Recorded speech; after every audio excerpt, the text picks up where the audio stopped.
Good morning. It's Thursday and it's time for our daily devotion. We are finishing Acts chapter 16 today.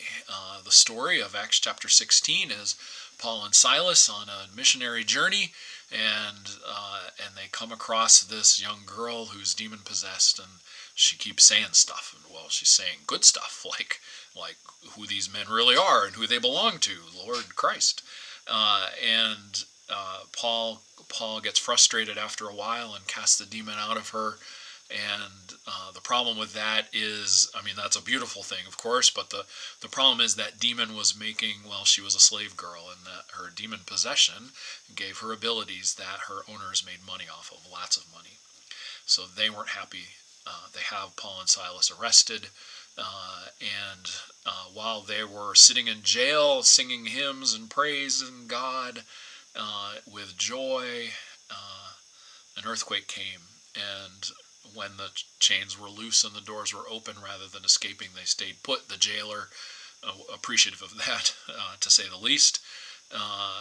Anyway, ended up the jailer and his household comes to the Lord and are baptized, and that's where we pick up our story. That's just happened now. It's the next morning. This is Acts 16:35-40. When morning came, the magistrates sent the police, saying, "Let those men go." And the jailer reported the message to Paul, saying, "The magistrates sent word to let you go. Therefore, come out now and go in peace." But Paul replied, "They have beaten us in public, uncondemned men who are Roman citizens, and have thrown us into prison. And now are they going to discharge us in secret? Certainly not. Let them come and take us out themselves." The police reported these words to the magistrates, and they were afraid when they heard that they were Roman citizens. So they came and apologized to them, and they took them out and asked them to leave the city. After leaving the prison, they went to Lydia's home, and when they had seen and encouraged the brothers and sisters there, they departed. Well, so that ends the chapter. And it leaves us with many questions, right? Wow, they played up their citizenship in Rome. And what does that mean, and how does that work, and why did that make the magistrates afraid? Well, because they'd violated their rights. Why didn't they say that the night before when their rights were being violated? Right? Many questions. So what advantage, what happened here? Where is resurrection power in this story? Well, let's sit down and talk about it with others who have read this passage.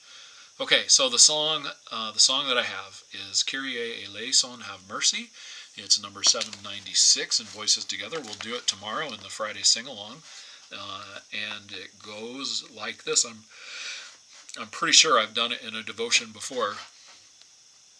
The refrain goes like this: Kyrie eleison, have mercy. Christe eleison, have mercy. Kyrie eleison, have mercy. Christe eleison, have mercy.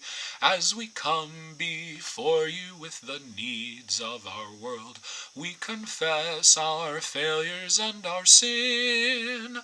For our words are many, yet our deeds have been few. Fan the fire of compassion once again. Kyrie eleison, have mercy. Christe eleison, have mercy. Kyrie eleison, have mercy. Christe eleison, have mercy. When the cries of victims go unheard in the land, and the scars of war refuse to heal, will we stand for justice to empower the weak, till their bonds of oppression are no more? If we love our God with all our heart, mind, and strength, and we love our neighbors as ourselves, then this love will heal the nations of earth, and the glory of Christ will be revealed. Kyrie eleison, have mercy. Christe eleison, have mercy. Kyrie eleison, have mercy. Christe eleison, have mercy. God, renew our vision to be Christ where we live, to reach out in mercy to the lost. For each cup of kindness to the least in our midst is an offering of worship to the throne. Kyrie eleison, have mercy. Christe eleison, have mercy. Kyrie eleison, have mercy. Christe eleison, have mercy.